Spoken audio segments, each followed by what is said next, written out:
Hey you guys, welcome to my channel. It's Taryn here. As you can see, I am not dancing. I will be doing a video where I'll be talking about my cochlear implant.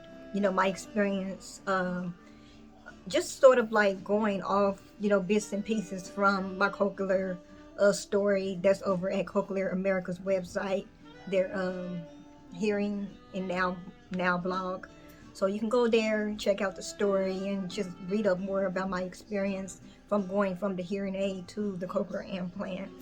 And so this video was actually I'm doing because it was actually a request. Um, I was asked to do this video to just sort of elaborate more on some things. So yeah, that's why I'm doing this video. And as you can hear, I got music playing, some jazz music, so I hope you guys can hear me. And I'm just gonna try to make this video as quick as possible, not too long, not too long-winded. So yeah, I'm just gonna get into the video and share my story. All right. Well, also you'll see me looking down as well because I have notes to refer to the questions that I was asked. So you'll see me looking down a couple of times. So just to let you guys know. Okay. All right. I'll get started. Oh, and one more thing. This is what the blog looks like. I actually, printed out the story because, it's Cochlear America, so I'm just like, I gotta print this out. Yeah, such a great experience to do that. I am thankful for them to allow me to share my story. I wanted to do so because I wanted to help inspire, others like me that are hard of hearing and deaf to be able to be, confident in it and to like not let them hold them back from whatever they want to do, whatever it is, you just do it, don't let it hold you back. That's just what it is. It's just something that's just a part of you that makes you unique, and you got to embrace it. Yeah, so I'm just really grateful to be able to share my story. So yeah, so you can just go to you can actually also go to Google and just type in my name and then put in cochlear implant. It'll come up, come up faster that way, so you can do that. So yeah, this is my story. Yeah. All right, so I'm gonna get right into the questions. All right, here we go. So the first question was, what age did I get the cochlear implant, and why? All right, so I got the cochlear implant when I was 13 years old, and it came to because I was just doing one of my routine testings of my hearing device to make sure that it was still working properly. At the time, prior to my cochlear implant, I had a hearing aid, and so after the hearing test with my hearing aid, the doctors discovered, audiologists, they are called audiologists.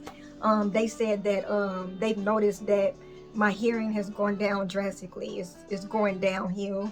So basically, I'm also going deaf in this ear, in my left ear. So it was very devastating news for me and my family, my parents and I. And the doctors gave us the options to, keep my hearing aid for as long as I possibly can until I'm just basically, fully deaf, and, at some point trying to pick up, sign language. And, but I never knew sign language. I've always been hearing all my life. I'm oral, as you guys can see, obviously. I've always been, just having my hearing aid and just, talking, living a regular life, had a regular childhood. So, and when they mentioned that option, I was, we were obviously like, okay, is there anything else that we could do? Not that there's anything wrong with that. I just wanted to still do what I can to still be able to hear. And so the other option that they gave us was to get a cochlear implant. So we proceeded to eventually make the decision to get the cochlear implant because, it was a very scary thing for my parents. I was all for it because I'm just like, whatever I can do to still hear, that's what I want to do. So it took some time for my parents to come around to it because of the surgery and what it entails. You have to get surgery to get this hearing device, and it's quite a invasive surgery because they're going into your head, basically your inner ear, that part of the ear. So that's why it was very much a very thing for my parents. But it was until they met my doctor that did my surgery. He proceeded to explain to them what it's going to entail, what he will do, and that is not anything that would threaten me in any way, anything that would hurt me in any way. Just try to reassure them about the process, that it's going to be okay, and what to expect, and different things like that. And another thing that helped as well was the fact that he was very into his faith, and that was very reassuring to my mother. And so that was would feel like for her a sign from God, like, okay, this is meant to be. She should, definitely get the cochlear implant if it's still going to allow my livelihood to still be able to hear, to keep, that lifestyle for me going. So yeah, so they eventually gotta make sure.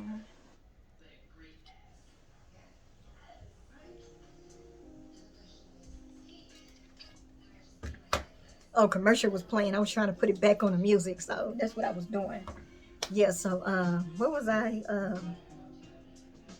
Yeah, so yeah, I mean, my parents basically came down to the decision for me to get the cochlear implant, and that was in August of 2003, and then September 2003 is when I got hooked on to my cochlear implant. So basically, I received it and they turned it on, they hooked it up, so I can, finally start being able to, hear with it, because, after surgery, you have to recover for a couple of weeks. And recovery was fairly, fairly quick, easy process. I wasn't in no pain or anything like that, so that went well. I recovered very well with the cochlear implant. I became like sort of like the poster child at the hospital that I was at, because I was doing so well with it. So that was a really good experience to be able to work with the team that I was working with, that I've known since I was a child, when I had my hearing aid, up until I got my cochlear implant. My whole journey started from when I was 4 up until I got the cochlear implant at 13. And I still proceeded to get treatment after that, which was we had hearing, I guess they call it hearing training, something like that, hearing rehabilitation. So yeah, that was just basically to make sure that your devices are working properly and you're hearing with them as you should. And the way that they would do that is just do different like hearing tests and do different like oral tests, like speaking tests, to make sure that you can hear certain words and certain sounds, consonants and vowels and things like that, to make sure that you're still hearing, the way that you should with your hearing device. If you guys would still like to learn more about this, the cochlear implant, hearing rehabilitation and different things like that pertaining to it, I would recommend you go to Google and just do more research to learn more. I will also at some point in this video show you what the cochlear implant looks like, the one that I first had, and as well as the one that I currently have, which is called a console. So yeah, so I will be doing that. So yeah. All right, so okay, next question. Cons. I would have to say there's not many cons. I would say that it would be cool to have disposable. I mean, I have disposable batteries for my cochlear implant, but it would be nice to have rechargeable batteries. The cochlear implant that I had prior to this one had rechargeable batteries. So obviously it's nice because you can save money. So like monthly, every couple of weeks, yeah, I have to buy batteries. Yeah. So yeah, that would be one con. What's the other one? I think, yeah, that was it. I didn't have very many cons. I mean, I'm having a overall great experience with my cochlear implant. Like, I can't think of too many, cons or, you know, bad things about it. I mean, I love my cochlear implant. It's been great so far. Um, I just realized actually, what was I about to say? Oh, I remember what I was trying to remember another point I was gonna make about it. But I remember the cochlear implant that I had before. They had this really cool thing, which I will be getting into the next point, accessories for the cochlear implant. Um, the previous one that I had, which was called the Aspirin 3G, the part where you would change the batteries, like the lid part of it that you would, you know, take off, you could have that in like so many different colors. That was the coolest thing about it. So however, for this device that I have, the console, they don't have that option, unless I probably wasn't aware of it. I probably haven't come across it yet. They probably haven't came out with the accessory yet, but it would be so nice to have the battery part, you know, the lid, to where you can have in as many different colors.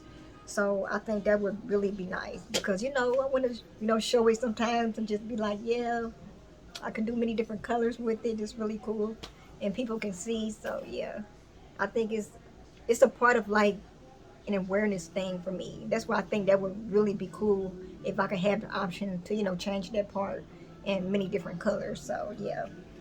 But maybe in the future, I mean, Cochlear is always advancing, just doing, you know, different accessories, different products. I mean, I'm sorry, products, you know, pertaining to the device itself. So they're always advancing. So I'm pretty sure at some point they'll probably come up with, you know, different colors that we can change for the console. So I guess we'll see. All right. Pros, like I said, accessories. There's so many different accessories that you can use with Cochlear. So like you can use the like there's a microphone and a remote that you can use to help, you know, control your device.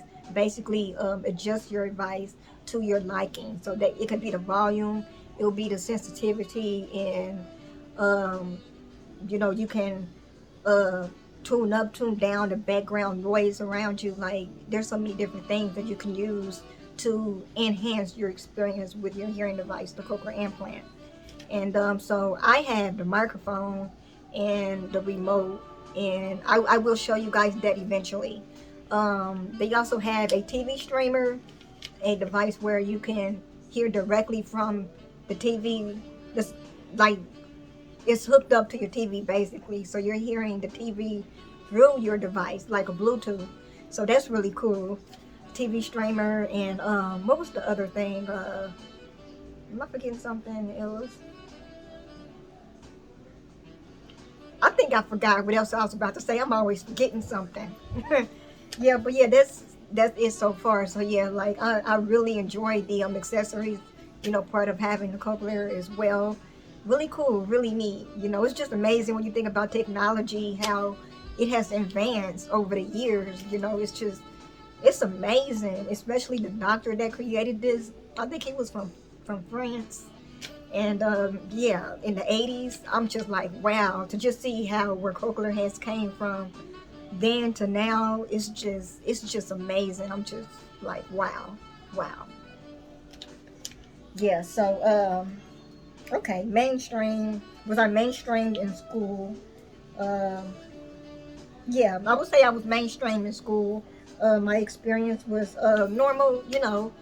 I went to regular school, regular public school, and the only thing was because of my hearing situation, I was put on IEP. So it's sometimes I was in classes with other kids that were hard of hearing as well, which wasn't, you know, a bad thing. It was actually cool. You know, I actually liked that, because it was nice for me to be around other kids that are like me, to have other kids that can relate to me, that I can relate to.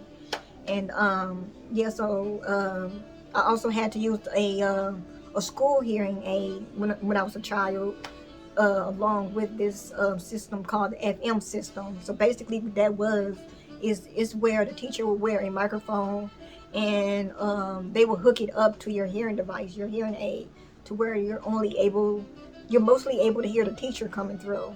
So it just basically, you know, sometimes you know how teachers are from a distance in the classrooms.